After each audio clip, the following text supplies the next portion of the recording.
sur ma chaîne, je suis hyper contente de t'accueillir dans cette toute nouvelle vidéo. Et quoi de mieux que de revenir avec une petite vidéo meal prep. Pour vous resituer un petit peu si vous ne me suivez pas très longtemps, je m'appelle Marie, j'ai 28 ans. Je suis mariée à monsieur Joe Lafonte, je vous mettrai sa chaîne juste ici. Et nous avons une petite Zoé, un bébé de 4 mois, ça y est, faites ses 4 mois aujourd'hui. C'est fou comme le temps passe super vite. Donc ça y est, je sors du rendez-vous chez le médecin et elle m'a bien confirmé que nous pouvions attaquer la diversification alimentaire. J'ai trop hâte de commencer et je pense que bébé va apprécier, du moins j'espère. À savoir que depuis ces 2 mois et demi, 3 mois, elle a vraiment un rythme de 4 biberons par jour. Je ne l'ai jamais allaitée, elle a toujours été au biberon depuis le début et c'est vrai qu'elle a pris assez vite des bonnes quantités et elle a assez vite fait aussi ses nuits et donc du coup elle prend vraiment 4 biberons par jour sur la journée. Donc en gros elle prend un biberon à 8 h, à midi, à 16 h et à 19 h. Et donc dans le cadre de la diversification alimentaire, le but c'est d'introduire petit à petit des légumes notamment dans un premier temps, le midi en texture vraiment de purée assez lisse. Et ensuite, une fois que ça commencera à bien passer, on pourra introduire des compotes de fruits au goûter. Et après, ça sera vraiment de plus en plus. Je vais vous mettre là un petit peu tous les outils qui m'ont aidé parce que bien que j'ai eu mon rendez-vous chez le médecin aujourd'hui, je t'ai déjà renseignée en amont parce que en fait ça passe très vite le rendez-vous et on n'a pas le temps de poser forcément toutes les questions et elle a été quand même très succincte, donc heureusement que je t'ai renseignée auparavant. J'ai notamment acheté ce livre, je le mets juste là sur la diversification, qui est très complet, qui est très simple. Vraiment je cherchais quelque chose de très simple et de clair parce que voilà, encore une fois je vous l'ai déjà dit dans une précédente vidéo sur le bébé, mais nous n'avons jamais eu d'enfant, c'est notre premier enfant, je n'ai aucun enfant autour de moi, je n'ai aucun repère, vraiment on avance petit à petit dans la découverte de tout et donc eh bien la diversification ça en fait partie. C'est vrai que quand c'est son premier enfant et qu'on ne sait pas par quoi commencer, c'est important d'avoir un peu une petite directive et notamment dans ce livre j'ai pu télécharger une fiche sur leur site avec vraiment...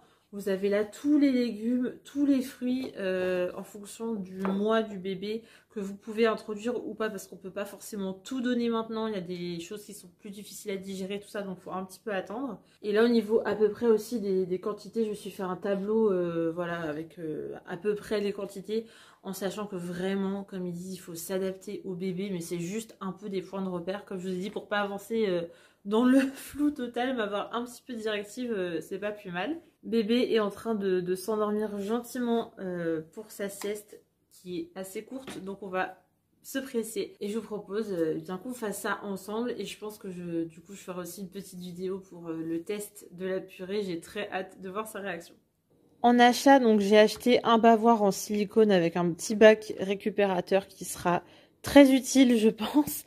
Parce que voilà, je pense qu'elle va bien s'en mettre partout. J'ai trouvé ces petits pots chez Leclerc. Idéalement, j'aurais aimé ne pas en trouver en plastique. Mais en fait, c'est hyper dur à trouver. Ou alors, c'est vrai que c'est quand même extrêmement cher. Parce que j'en voulais quand même une bonne quantité pour bien pouvoir préparer des pots d'avance. Parce que là, j'ai le temps. Je suis encore... donc là, j'ai pris un petit congé parental. Et je reprends le travail tout simplement début janvier. Donc après, j'aurai vraiment... pas le temps de préparer chaque petit pot au fur et à mesure, donc j'ai préféré acheter pas mal de petits pots pour faire du meal prep tout simplement comme je fais pour nous. J'ai trouvé ces 3 assiettes sur Amazon. C'est des assiettes en silicone avec une petite ventouse en dessous. Donc c'est sûr là c'est assez grand pour le début, mais mon idée c'est pas d'acheter à chaque fois, c'est de pouvoir garder les choses assez longtemps. Donc j'ai acheté ces contenants là. J'ai acheté 2 petites cuillères, vraiment des cuillères premier âge. Je les ai tout simplement trouvées en pharmacie. Elles étaient vraiment pas chères, voilà. Et je pense parfaitement adaptées au début. Et j'ai acheté un pack de 4 blocs à glaçons comme ça, pour notamment congeler des petites portions, surtout pour le début. Je vais commencer par ça, parce que les petits pots, ça va être un peu grand pour l'instant. Et notamment par la suite, quand on commencera la diversification des féculents, des viandes, poissons, ça sera très pratique pour doser, parce que j'ai vu c'est des portions de 10-20 grammes, donc je pense que ça sera pas trop mal. Bien écoutez, heureusement j'ai mon petit Magimix juste là qui va nous aider à faire tout ça. Parce que dans l'idée, j'ai vu que donc les purées, il faut vraiment qu'elles soient très lisses au début, vraiment une texture très très lisse avec pas trop liquide non plus, mais en tout cas qu'il n'y ait vraiment aucun morceau, que ça soit parfaitement lisse. Donc en outil, ça va être très simple.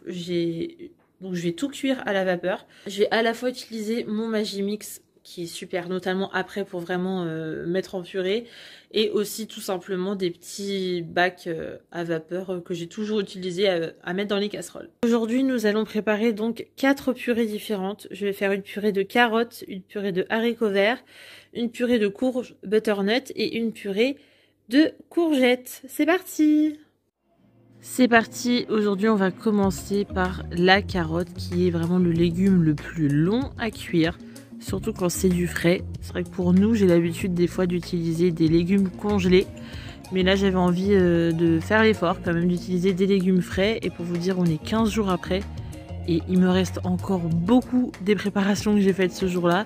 Que j'ai aussi ajouté avec d'autres purées que j'ai fait la semaine d'après. Et c'est vrai que ça permet de tenir. Maintenant, je commence à faire des petits mélanges. Enfin bon, on n'en est pas là. En tout cas, j'épluche tout. Je coupe tout. Pareil, ce découpe légumes, ça a changé ma vie. Même pour les meal prep, pour nous, franchement, c'est un gain de temps incroyable. Je l'ai trouvé sur Amazon.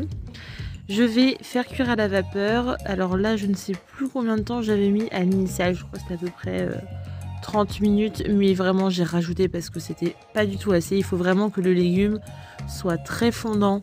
Qu'on plante un petit couteau et que ça soit très très fondant. Sinon, ça sera impossible à mettre en purée. Puis je m'attaque au butternut. Alors je vous avoue, c'est un vrai casse-tête. On ne peut pas l'éplucher facilement. On est obligé un peu de couper la peau, mais bon, c'était vraiment très bon. J'ai goûté chaque purée que j'ai faite, je vous rassure. Et vraiment, c'est vrai que le sel au butternut, c'est un goût qui est extrêmement doux. Et bébé a adoré.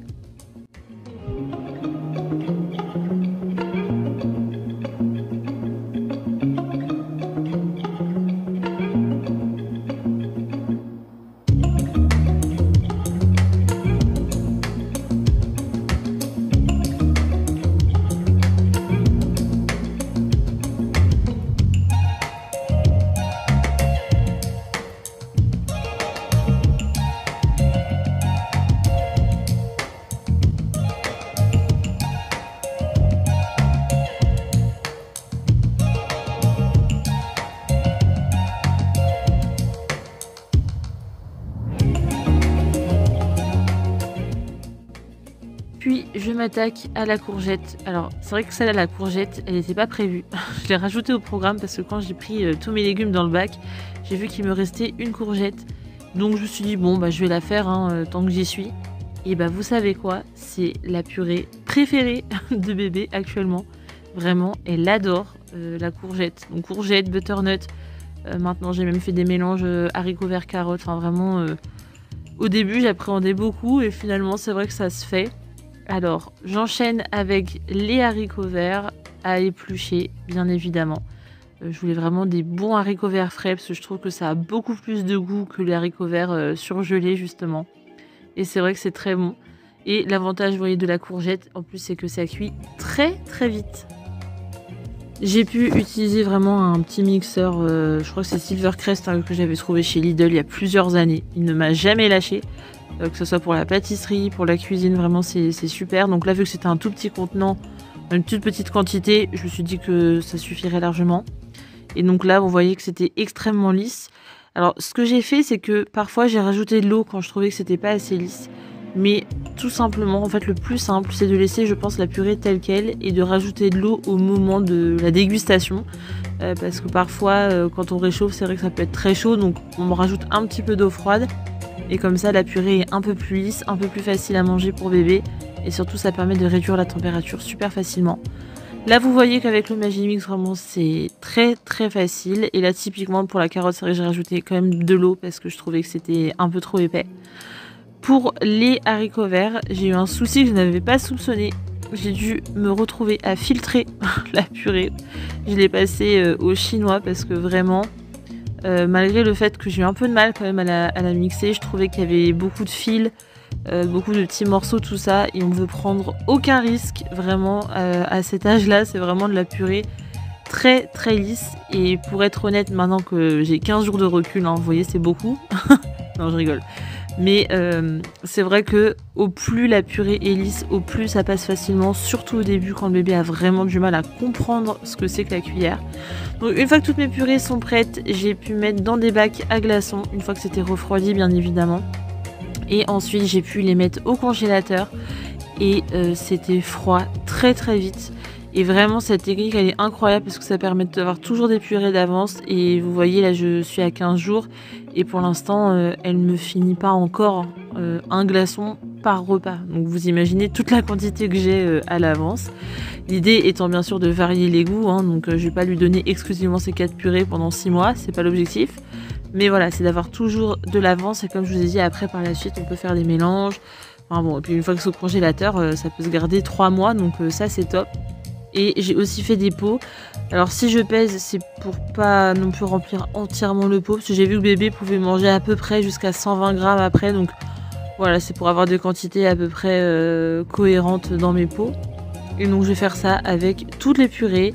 C'est un peu fastidieux, ça prend du temps, mais vraiment sans regret. C'est tellement pratique au quotidien, vraiment je vous recommande plus.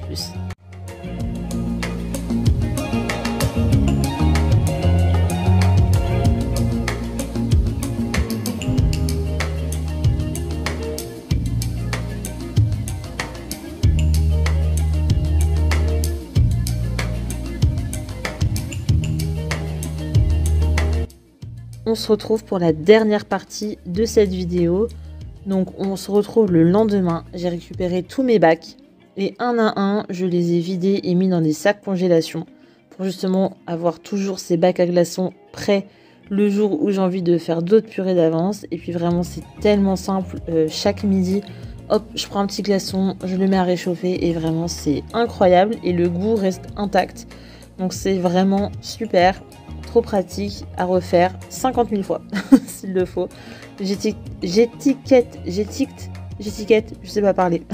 Je note en tout cas bien sur chaque sachet quel légume c'est pour pas me tromper, pour pas confondre parce que parfois certains ont un peu la même couleur. Et je répète l'opération pour tous mes légumes.